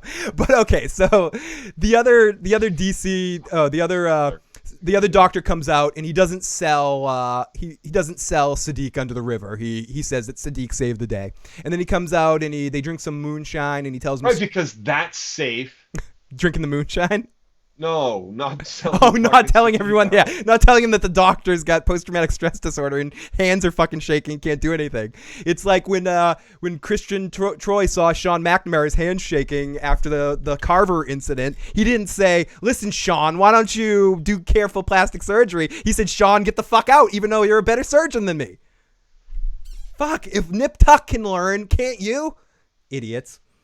So, DJ, have a good night. Thank you so much for popping in here. Even though you did not watch the episode, it's always wonderful to have you in the live motherfucking chat. DJ Betta. And we also got some voicemails from Jay and Tim Gersh in the live chat that I'll be playing in a few moments when we're done talking about this episode. And we're getting close, Joe. We're almost done here, Joe. I know. I'm trying not to open my mouth. It's hard. It's hard. So okay, here we go. Oh, and there we go. Tim Gersh has to say. We got Tim says, listen, for episode 2, not that it was bad. It was bad. Episode 1 was super bad. Alone, it was all right. But they're making Beta a discount Opie, which would make Alpha a discount Jax, though she's more like a discount Gemma from season 1. I watched SOA again, and while the flashback Beta was kind of like Opie in that, it had no direction, and along came this lady thing, and he was fine being crazy guy till she starves, but gave him the direction, and the whole thing a shrine to Lydia. Well, we all saw Enterprise, and yeah, leaders fail to live up to their standards all the time, but she broke her word to her main follower. Oh, meaning that because she lied to him and she broke her word to Beta. And yeah, she did. Absolutely. But I like that, thinking about him as a discount Opie and thinking of her as a discount Jax. She's kind of got the season 1 Jax walk too, when she's walking like she's got some shit in her pants. Love you guys. Yeah, the 2 blind doctors drinking fucking moonshine. It would have been great if the moonshine made them go blind. It would have. And then one of the other guys says, Dr. God says, listen, this like amazingly beautiful Adonis of a doctor that was in a war zone came back with. Who are you talking about? I'm talking about myself, Joe. Hey. I get to do this podcast with an Adonis of a dreadlocked podcasting partner. Who am I talking about? You over there. Okay. So then Carol is up and Daryl is cooking and they need jam and he gives her cash and goes, I have to admit, I know you hate. It was $100 bill too. I thought it was a 20. Was it 100? Was it 100? Oh, I thought it was 100. I don't know. I'd have to rewatch. Like immediately you knew it was fake when she came down. She was all perfectly dressed. Yeah. Mm-hmm. And I know you don't like dream sequences, but I thought this scene was a kind of a fun fake out. I enjoyed it. I thought it was one of the better scenes of the episode, just to kind of see something different. They weren't long. No. It was quick. It set a. Excuse you. That was very loud. I know. That's Joe's official review of The Walking Dead. Oh my goodness. That's of dream sequences too. And how many times do I gotta tell you? I couldn't even finish it off without fucking my intestines getting upset enough to cut me off. Oh gosh. And I know you want to say that. It's just the chat. It's a little some. So I'll play this for you. You want to add your 2 cents, buddy? Here we go. Ooga booga. There you go, John. Here we go. Flip chat. Just to show you we still love you, John. Here we go. Ooga booga. There you go, John. There we go. That's gonna be the official review of all of this. Okay, so then we see her. People, oh my god, yikes, yikes! To Joe's gas. Ooga booga or the fart? I think a combination of both. So then we see her wake up for real, as we see Henry, not her actual daughter. Then we see her wake up for real. Michonne's yeah, no, that one's fucking stupid shit. That she sees Henry and not her actual. And I know Henry. She never had she was kind of a basket case for that season, but like. Still, like she knew Henry how long? I mean, and Henry was just a pain in her fucking ass the whole fucking time. Yes, Mike. Unfortunately, it is. For decades and decades left of The Walking Dead. Joe and I are going to be streaming this from the. Someone said this earlier. Joe and I will be streaming this show from the old age home and yelling at each other like Siskel and Ebert here. You're getting that shit before me, dude. Oh my goodness. What, the chat? Yeah. Yeah. Here we go. Like, it didn't come up on my chat for like a good minute? Good 5 seconds, 6 seconds, maybe. So we see her wake up. Carol's like, you shouldn't have stopped me from killing Alpha. And Michonne says, there was only 7 of us. And like 7? Like, okay. And then she also says, I didn't see the 3 people and only you saw them.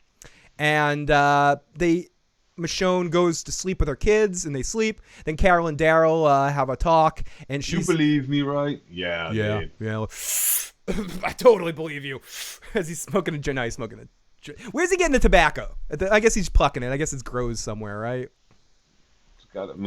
I don't know how hard it is to cultivate tobacco. Can you just? Is he just smoking like a plant that he's like? Like, did someone burn down all the tobacco fields? I'm sure there's got to be cigarettes around. Maybe, but it was clearly a rolled something. It wasn't a cigarette. And like, dude, how stale those motherfuckers would be. Yeah, I guess you don't care though at that point if you're still a smoker. And how's he getting rolling papers too? Or is he just like backloading them and stuff? I don't know. There's got to be Gabriel's got a Bible somewhere. That's true. We could probably just be using any paper at that point, you know. I've used. So what are you worried about? You're worried about cancer? That was one of the funniest lines of the season so far. When in episode 1, when one of the characters goes up to Eugene and asks him about radiation, he goes, "Oh, we're all infected on this disease. I don't think we really need to worry about radiation right now." So then he says he believes her, and then we see a trail of blood, and we see one of the whispers that was killed in all of the hubbub, and it's a whisper that comes back alive as a walker. So now we have a walker underneath a whisper mask, and that's how the episode ends. So that could prove dangerous for the. It could. So before we start to wrap things up and start to get into the live chat a little bit and listen to our few voicemails that we have and maybe talk about anything else but The Walking Dead. I'd be growing weed like a boss. Hogweed from Aaron's eye. It could be the hogweed from Aaron's eye. God, I love you guys in the live chat. I just smoked a blunt. First thing that came to mind was film. That is one of the best compliments you've ever given me, or anyone in the live chat has ever given me, Mike. I hope every time someone smokes a blunt, they think about me. So, Walking Dead Season 10, Episode 2, we are the end of the world, Joe. Flashbacks throughout the episode. Let me do a quick little recap here. Wait, you're talking about Episode 2 now? Yeah, I'm going to do a quick. We did 3, and now you're doing 2? Yeah, I'm doing it backwards because we should do the newer episode first. But yeah, this won't be long, Joe. Okay, while you do that, I'll be back in a minute. Okay, and then you tell me what you thought. So everyone, let me give me some music here. Give me some music on the clock, Miles Edward O'Brien. Here we go.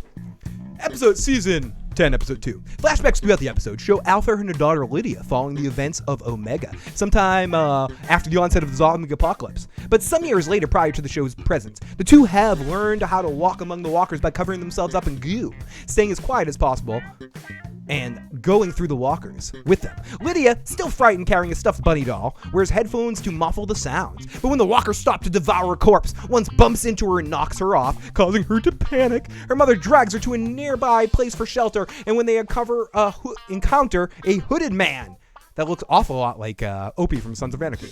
He threatens them, but after discovering him and Lydia's mom share similar visions of the walkers, allows them to stay the night. Lydia's mother believes she can win her over, and by keeping the anonymity, she refers to herself as A, and eventually talks to him as B. A talks to Lydia, who has asserted that she has grown up and no longer wants to be a little stuffed fucking rabbit. The two discover a room with many, many photos, their faces scratched off, along with crazed writing, along with a walker in the room. Actually, Lydia discovered it.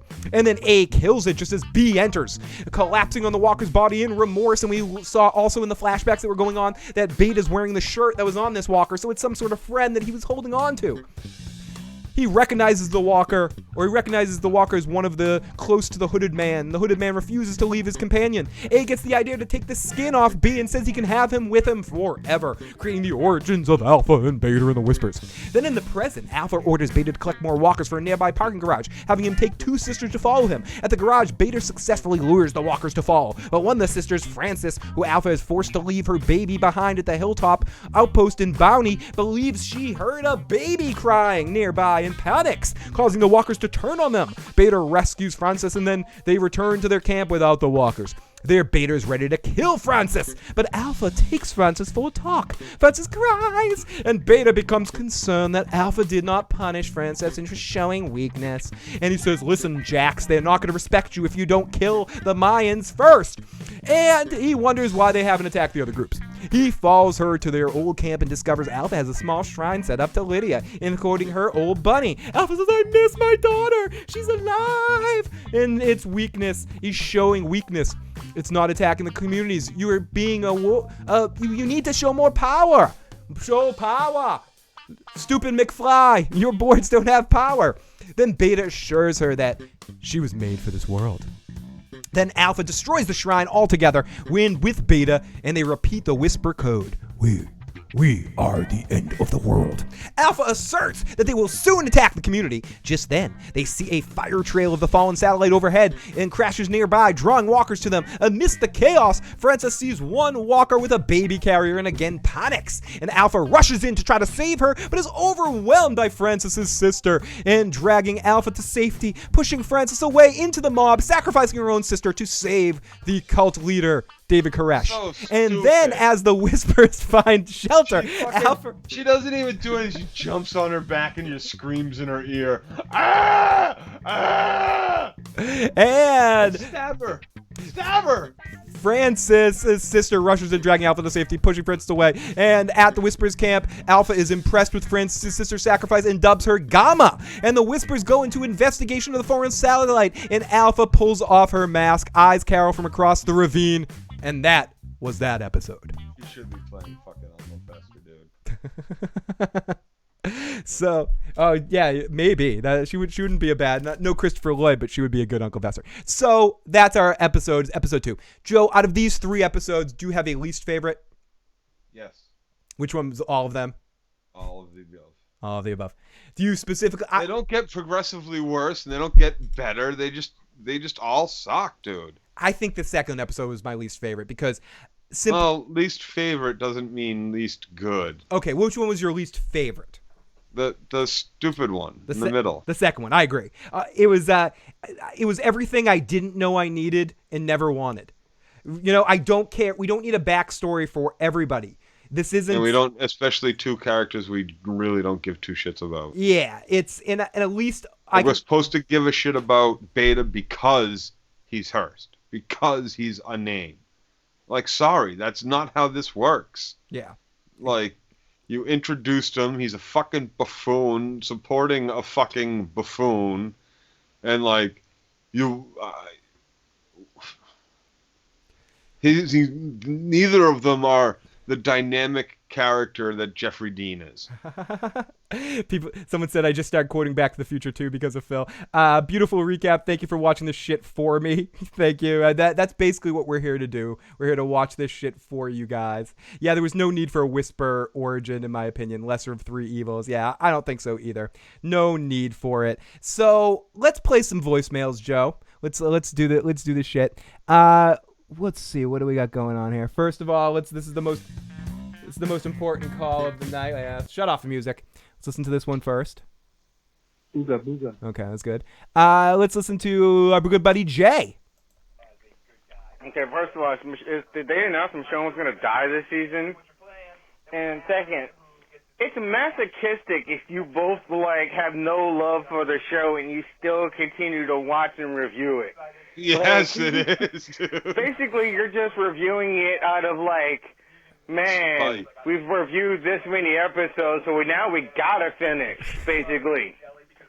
Jay, I don't know. I'm honest with you. That's buddy. the smartest thing you've ever said in your entire existence as one of our greatest callers into our show. Jay, words nail on the head. From your Very lips well. From your lips to Captain Kangaroo's ears, buddy. You fucking called it right there. We are fucking masochistic idiots. We tried to quit. We talked about quitting the show. We did. We in the off season we were like, should we keep doing this show? Should we just watch the season and talk about the whole season at the end? We decided on eventually that we're going to do every 2 weeks. But still now is earlier today we touched base with each other. We're like, we wanted to give Kang a chance. Yeah. You know, we wanted to, the new showrunner, we wanted to give her, what did she have, the back half of last season and then this season? Is that it? Yeah, the back half. Yeah, so we wanted to give her a fresh season. We wanted to give her her own first this season to see if she was actually going to. She had to clean up the end of last season, and then we wanted to see what she was going to do.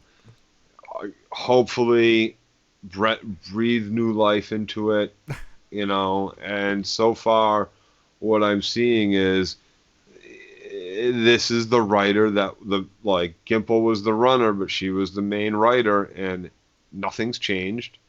It's the same trash dog shit, the same awful TV tropes.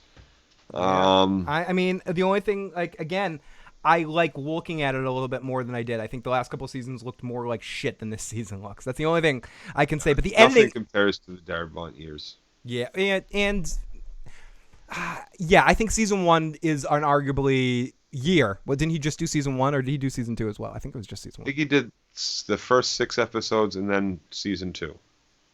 I could be wrong. This episode felt like a bad hangover, says Milt. I agree. That's a well said. The whole episode made me feel a little hungover. So let's listen to a little bit of some Tim Gersh messages here.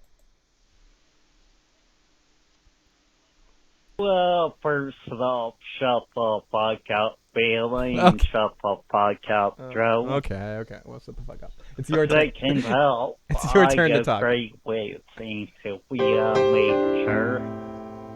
Not sure what I'm agreeing with exactly, but she does make a very good point. Also, I was wondering, didn't you watch the episode, second episode, or did you just over the marathon? Because, well, yeah, based on the first episode and how lame it was, it really seems like that's how I'm gonna deal with the season. Yeah, so it's gonna be on.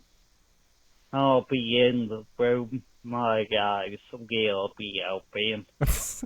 So Tim is more like what he was saying in the message to me about how shitty episode 2 was. I think he really did not like episode 1 and episode 2, and it's too much Daryl, a lot of shit. Let's listen to this message from Jay where he's gonna yell at me for not following him on Twitter. Phil, they can do that because they know it's their most popular show. They know, besides HBO's show that just ended, the Game of Thrones, it was probably the most the most popular genre show that there is. And it still gets ratings on that network because the people like you continue to watch, even though you guys are complaining about how much you don't like it. So they can lick their own ass if they want because no one's stopping them. Yeah. You enable this because you keep watching their show. Yep. So when you complain about the show, you should smack yourself in the face Yep. and say, I am the problem. I am the problem. By the way, why won't you follow me on Twitter? I will. I'm at Jalen Gittens on Twitter. It's kind of messed up that you won't follow me on Twitter. I will. Hey, it is messed up, and I'm an asshole. I'm looking for you right now. I'll follow you right the fuck now. Fucking, I don't follow a lot of people. I'm an asshole. What the fuck? At me right now, and I'll fucking follow you, Jay. But Jay again is speaking a lot of truth tonight, Joe. I think it's our fault. I think And people like us? yeah, people like us. We're the problem. If we all just stopped watching, they'd stop making them? Yeah, I think so. But no, because this show's down 36% of the viewership. And they've already, it was renewed for 11 before they even did 10. Decades and decades left, Joe. Decades and decades. So, I don't know. I mean, we can keep babbling about this. A minute till Rick Grimes dies. Do you have any hope for the Rick Grimes movies? Are they run by Gimple or Krang? I think they're being made by Gimple. No. None whatsoever. Yeah. El Camino is fucking awesome. Oh, yeah. You want to talk about that for a few minutes? No. I want to talk about that for a long time. Okay, no, let's do a longer podcast. I'm glad that you liked it. It wasn't. Do you know what I liked about that? And we'll talk about it more because I want to talk about anything but that. But this episode, I like how it wasn't trying to be bigger than what it was. It was a simple story. Did it have like the peak crazy energy at the end of Breaking Bad? No, but it wasn't supposed to. It was the exhale after Felina. It was okay. That's over now. I liked it. It was liked it a lot. very simple. It was fucking awesome. Jesse, whatever his name is. Aaron Paul. No. Todd. Oh, Jesse. Todd. Yeah. Oh, His real name is Jesse something. Or other. Yeah, Jesse Thompson. Yeah, he was amazing in it. I wasn't expecting to get as much of him as we did, and I like it. I like a lot of the stuff. We're not gonna spoil anything about that now. I'm just glad to hear Joe's opinions of that. I didn't know if you had a chance to watch it yet, and I was kind of. And Ferret and Tweaker, they were fucking awesome. Badger and Skinny Pete. Ferret and Tweaker. Them too. Yeah, them too. Ferret and Tweaker were really awesome in it too, Joe. I loved Ferret and Tweaker. Oh, dude, and vacuum. Yeah, vacuum guy. Right before he's dead. Yeah, he died. Robert Forrester, Max Cherry from like the day it dropped. He dropped. Yeah, he dropped. Yeah, it was his kind of last piece of work. It was great that they got him back for that as well. And yeah, I very much enjoyed it too, Joe. And I mean, we should. Todd's a fucking psycho. And yes, the Walking Dead movies will be written by Gimple the Pimple Popper. I think Bleezy's right. They're not going to be made. They're lying to us. I hope so. I don't think Rick is going to sign. He's already signed without a contract to do them, and he's like, I'm not going to do them. I think they're already being made, Joe. Unfortunately. I believe you, Mike. I believe you, Mike. Fuck you. Yeah, fuck Phil. Oh my goodness. But yes, we'll talk about anything else but The Walking Dead. No, but yeah, Joe, let's do a longer cast about that at some point in time. Let's do it this week. Cool. All right. So, fuck off, BJ. I'm going to a fight club on my birthday too. So. Oh yeah, your birthday is the Wednesday.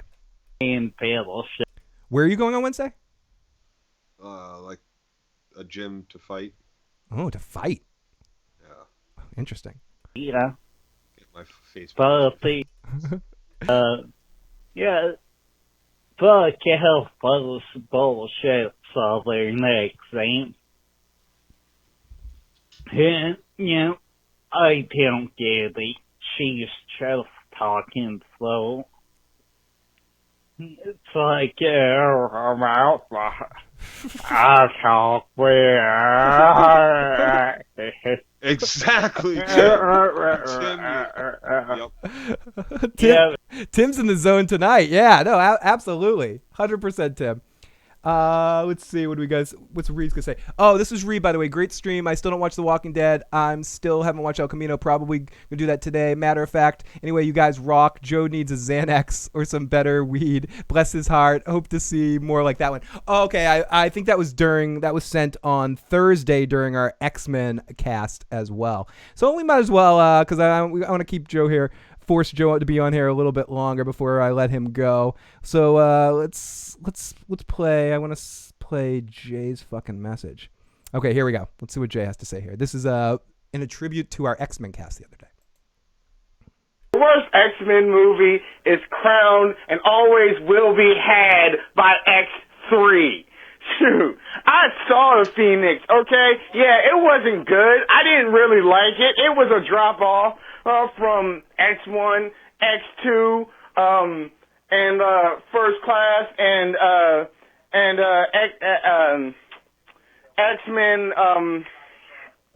X-Men Days of Future Past. It was a drop-off from all of those. It was like, I don't know, an average movie, maybe a little bit below average movie. But worst X-Men movie ever? Did you watch X-Men 3? I am still pissed at that movie. That movie is one of the worst comic book movies ever, let alone X-Men movies. Come on, Joe. Where did I put it in my list? It was down there. It was low. It was lower, but I believe he's mainly taking you for task that it wasn't as bad as that it was worse than Dark Phoenix. They're the same fucking movie, but they're the same fucking movie, with the exception of the fact that the acting in Dark Phoenix is much, much worse. Yeah, I haven't seen Dark Phoenix, so I don't really have a dog in the fight. There was only one good X-Men movie, well, one above average, says Mike. Okay, so we're going to end this stream on the most important discussion that we can, Joe, because I saw someone say this in the live chat. We're going to have a quick discussion about the best Patrick Swayze movie. Now, is the best Patrick Swayze movie Dirty Dancing, Roadhouse, Ghost, or Point Break? Point Break. I mean, Is there's that our only choices? There's also the one where he's in drag with Wesley and Leguizamo. I don't know if I've seen that one. What's it called? Tu Wong Fu. So I'm not sure if I've seen that. I'll have to check that one out. What other Swayze movies are we forgetting here? What is Katie's favorite Swayze movie? I think mine. What's your favorite Swayze? Dirty? It's hard to beat Dirty. Yeah, we mentioned those two, and Roadhouse. We mentioned that. Yeah. She come running in for this. Yeah, shit. yeah. She's like, I'm not talking about The Walking It's Dead. Swayze! Oh, you want to get Katie back in the stream? Let's do a Patrick Swayze stream here. Jesus, but like. Now she's leaving. I just chased her. Yeah, you away. chased Katie away. Yeah, but we almost had her, Joe. But okay. So I think my favorite Swayze movie is Roadhouse. I think Roadhouse is just hilarious. He rips a dude's throat out. Oh, dude. it's amazing. The fight He choreography. fucks the ugliest bitch in the world up against a wall. Yeah, and the choreography in that fucking scene is amazing. No, but the choreography and the fighting in that scene is great. You got that dude from The Big Lebowski Dude, Sam Elliott. and Jackie Tree. I mean, Sam Neill? No, Sam Elliott's in there. Yeah, Sam Elliott. You get two Big Lebowski people in there with Sam Elliott and Jackie Tree. Red Dawn. Oh, Red Dawn. Oh yeah, Outsiders. Was he in the Outsiders? Oh, he was in The Outsiders. Yeah, everyone was in The Outsiders. The Outsiders. Yeah, hands down. Yeah, that's more of a. That's not a Swayze film though. That's a film. And no, that's Swayze's in. more about Ponyboy and what's his name. Yeah, yeah, but he's awesome. I mean, he's fucking awesome in it. Oh yeah, he's in Donnie Darko too. Oh, yeah, dude, there's a lot of Swayze movies. There's a lot made of a lot of movies. But I still think my favorite of all of them is Point Break. Not Point Break? Roadhouse. Is Roadhouse, because Roadhouse, you get that awesome fucking band, the band from the Slide Blind. the Slide Blind, who's also in some of the Splatterhouse movies or something. Or what movie is in the movie with Cheech? The fucking God, I'm blanking on it. Someone in the live chat will Cortez Brothers. The Outsiders is fucking amazing. But Tin Cup. No, Tin Cup's great. No, the fucking movies that he did with Robert Rodriguez. The fucking, Oh right, Dusk Till Dawn. but yeah, and the band plays in other bands. People asking how Katie's doing, but also you have Jackie Treehorn in that movie as the villain, as another Big Lebowski character. The main guy, the bad guy in the town, is the only thing he doesn't do is draw a big dick. is draw a big dick. Otherwise, he's Jackie fucking He Treehorn. is a big dick, but he doesn't draw one. Exactly. So I think Roadhouse is like the most hilarious. The best movie Swayze is in might be like The Outsiders or something like that. The most iconic role he's ever been in is Dirty Dancing, though. No, it's Dirty Dancing. I think Dirty even Dancing. Okay, every girl, nobody puts baby in the corner. And Dirty Dancing is a lot of people's, including our best friend of the show. It's been well, that in the between the lift and the ghost clay scene, right? Yeah, the Ghost and Clay scene. Those are both like two of the most heavily Yes. fucking mocked. Yes, mocked in every I believe. Or spoofed. I'm just thinking about the Naked Gun. I forget if it's the second or the third one where they're having Yeah, sex. Where they do 2.5. the ghost Two and thing. 2/3, whatever Yeah, it was. 3 1/4 or 2 2/3, whatever it is. The Leslie Nielsen in that scene where he's just like pulling the clay out of like random parts of his body and shit. But yes, Swayze has a lot of amazingly iconic roles. But Dirty Dancing is worth special mention because it's the movie that really brought him into superstardom. I was gonna say this a second ago, but best friend of the show, Tony Teflon's favorite movie of all time, and a lot of people's favorite movie of all time. Is Dirty Dancing? Yeah, Dirty Dancing is Tony's favorite movie of all Tony time. Teflon, we gotta have a talk. That's his I favorite. gotta introduce you to some good movies. That's his favorite movie of all time. It's one of my favorite That's because movies. you probably got a hand job in the movie theater watching it or some It's shit. definitely a possibility. I was one of my favorite movies of all time too because I used to always watch that and Pretty Woman with my mother and grandmother, and it was kind All of like I know is that when they're like, there's one point like they're singing like "Do the Mashed Potato" and like they're all dancing in slow motion doing this, and I'm like, it just sounded like to me as a kid in the theater like they were singing "Do the Masturbator" and the motions were going right along with it. And What am I watching? we haven't mentioned Point Break yet. I do have to add that Point Break is an excellent Swayze performance. Dude, what's her name? Tank Girl? Laurie Petty. Laurie Petty. Fucking smoking in those movies. Both Tank Girl and that one. Yes. He was great in Dirty Dancing. Jennifer Grey was the weak co-star with the acting and dancing. It was really awesome about that. Yes, I played both your messages, Jay. What was really awesome about with Swayze when they had him in those scenes dancing with Penny. When he was actually with an excellent other dancer, you could really see him pushing his dance skill and excellent, amazing dancer. And that was why I think part of the reason why he was so good with his fight choreography in Roadhouse. He just has like full control over his body movement and stuff. So yeah, so I would say my favorite Swayze movie is Roadhouse, with Dirty Dancing being a close second. His best movie he's in is probably The Outsiders. It's hard to beat that movie. That's just a fucking great fucking movie. Yeah. And Socias. Yes. And Ghost is worth mentioning, but I don't think he's the best part of Ghost. I think Whoopi Goldberg's the best part of Ghost. I think she steals the show in that movie. I loved Red Dawn too. I'm sorry. Red Dawn's a fun movie. It's a fun. I wouldn't say it's a great movie, but it's a fun movie. No, I loved it. I loved it. Was it Sheen's in that, and some other names or whatever. Lori Petty was also great in League of Their Own. League of Their Own is a forgotten about movie in some ways, but excellent, especially for Tom Hanks, because a lot of people talk about the Tom Hanks career arc where you have like the early movies like Bachelor Party, Turner and Hooch, Joe vs. Volcano, all that sort of stuff. The comic Tom Hanks, and the Burbs, a lot of really awesome. Joe vs. Volcano, I gotta watch that. Really fun movie. I got a brain cloud. There's you better get a second opinion, Joe. You got something called a brain cloud. And you didn't get a second opinion. Get a second opinion. One of the best lines, one of Meg Ryan's finest performances too. But you have like a lot of those early Tom Hanks movies. You have a couple of ones where he did some dramatic stuff, like a movie like Punchline, where he has sex with his future mother from Forrest Gump, where it's a stand-up comedy movie, but he plays sort of a dramatic role. And then there's a movie. Big was fucking awesome. Big was a big transitional role for him. And then you also have the movie Nothing But Trouble with him and Jackie Gleason, which is a good movie as well, kind of a forgotten about film. But the real transitional movie that showed Tom Hanks having a different arc ability, I think, was League of Their Own.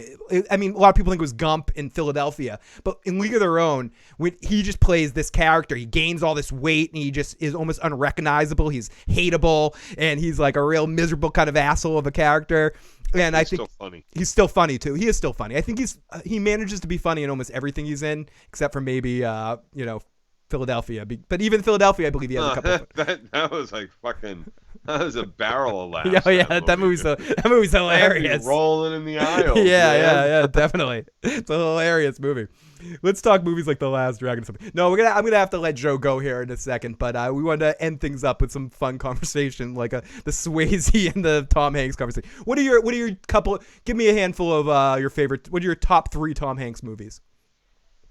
It can be of any generation. Big Joe and Burbs. Big Joe and Burbs. Mine would probably be no, because Gump was fucking. Gump awesome. is amazing too. Okay, let's say 2 parts.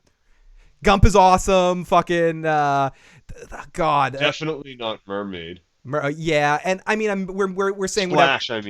Splash. Yeah, Splash with him and Daryl Hannah. Although I loved that movie when I saw it in the theater when I was like John Candy. 7. Yeah, John Candy's excellent in that movie too. I think all in all, when I look back at my favorite Tom Hanks movies, I think I can't say the Gump. Then I'm gonna go to something random like Bachelor Party, just because I saw it so much. It's not a great movie, but it was something I watched. There's a lot of awful, like that movie's a classic. But it's awful. Not good. No, it's not good. It's not good. But it's horribly acted. I'm not saying best. I'm not saying best. I'm saying some of my favorites. Then probably The Burbs. The Burbs is so good. It's it's maybe my favorite Corey Feldman performance too, in his adult years, except for the Goonies and shit like that. But I think Dream a Little Dream of Me. That's a great movie, dude. It's an underrated movie. So underrated. It's underrated. Yeah. Well, because what's his name? The old guy that was in Parenthood too, and a million other things. I'm blanking on his name, but the plays the guy that he switches bodies with, and all those scenes with him with the 2 of them in the dream world and stuff, I think is very well done. And I think you limit the lesser Corey. All respect to the dated Corey Haim. Corey Feldman was the better of the 2 actors. So in that movie, yes. No, Lucas. Fuck. Okay, Lucas is fine, but I think. I give that you single-handedly is better. That's his best movie. That's his best movie. It's his only good acting. Hold on. It's okay. Hold on. Okay. That's his best movie, and it's single-handedly better than any other Feldman movie. No. I would say the monologue that Corey Feldman does in Goonies is better than any acting that Corey Haim ever did. Which one? The Spanish? Oh, No, he's great in Goonies. He's great in this Goonies. one. Goonies You see is this? good. You That's see good. this coin? This is my dream. This is my thing, and they took it away. So I'm taking him back. I'm taking him all back. Whatever that fucking monologue he does there is some of the best acting he ever did, and him in For Feldman? I think Feldman is better than Haim. It's both of them. Isn't it? Feldman and Haim? Which one? Lost Boys. Lost Boys has both of them. Yeah, both of them are in that The one. Frog Brothers. He was in. But Pussy. that's a Ted movie. No, it's a Bill movie. No, it's a Bill from Bill and Ted. No, movie. I mean he's in that. It's a Kiefer movie. It's a Kiefer movie. It's a Kiefer movie. It's a Kiefer no, movie. It's not. It's a Patrick. What's his name? Yeah, movie. Patrick. What's his name? Yeah. Yeah, she's right. She's right. Corey Haim is more the star of the movie. Feldman has another best friend in that movie. Right. It's right. But she's right. She's 100% right. Haim and Jason Patrick are the stars of that movie. And Haim and Patrick. Yep. are the two stars. Jason Patrick. Yeah. Haim has some. It's more of a Haim vehicle, but I don't know. I think. Yeah. I do. I always enjoy Feldman a little bit more than Haim. But that's just me. The other way around. Interesting. I gotta say Goonies. Goonie Got me Goo with Goonies. Goonie. You got me It's with tough Goonies. to beat Once the you Goonies. said Goonies, I had to stop. It's tough. That's got Rudy in it, dude. Rudy. Did you see those KFC Rudy commercials? Oh God. Oh God, what are you doing, Rudy? Dude, it's amazing. He was.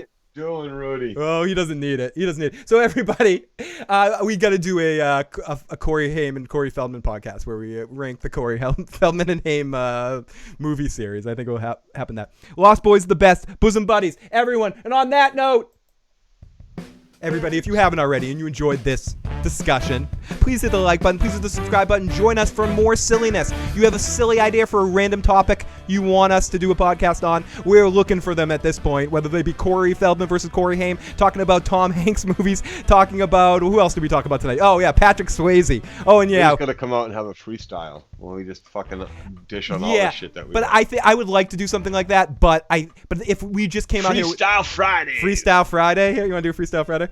The grandpa was the star of that one. Oh, he was the star of that one. Haim, the Corey stream. We do have to do a Corey stream. I think that needs to happen.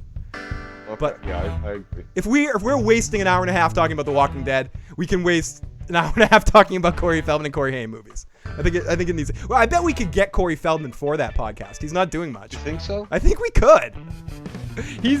Let's call his agent. He doesn't have an agent anymore.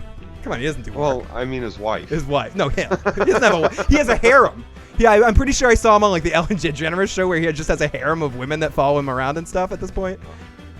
Just as long as we promise not to talk about Michael Jackson touching him. Yeah, he'll probably agree to it if we don't talk about License to Drive 2 or something like that. I think he'll be fine. Dude, License to Drive, good movie. The first one's a good movie. Again, that's a Corey Haim vehicle with Corey Feldman as the secondary character. Yeah. But again, because even Hollywood agreed. At the time, I believe they thought that Haim, because of Lucas, had more star power. I guess all I'm saying is I think Feldman has a little bit more it to him, and maybe that it is icky, and he thinking he's Michael Jackson and dancing around. It's easy to kind of look at him as a joke, seeing the surreal life and listening to what Corey Feldman ultimately becomes. And as a person, Corey Feldman is a fucking joke of a human being. Like, he really is. Well, now we're not gonna fucking get him, Phil. No, he won't. He's not listening to our show. He's not gonna listen to this far into a fucking podcast. Maybe we can get Haim. We could get him. No, Haim's dead. Since when has that ever stopped anyone? It's true. It doesn't stop us from talking about The Walking Dead. Flash! Everybody, thank you so much. Please hit the subscribe button, share us. Wish Joe a happy birthday in the live chat in the comment sections. We'll try to be back sometime this week again for another podcast, but if not, I will be on next week sometime with Joe to maybe talk about Spider-Man, maybe talk about Corey, maybe talk about something else. We'll have to figure out what exactly we're going to do. We'll think about it, but we're going to make sure we're on here at least once a week now for some sort of silly action and some fun. And thank you. Thank you, Joe. Thank you, live chat. Thank you, Mike Cattigat. Thank you, Katie, for popping on in. Thank you to everyone. Thank you to Jay and Tim for some awesome calls tonight. You guys are the balls. See you next time. Woohoo!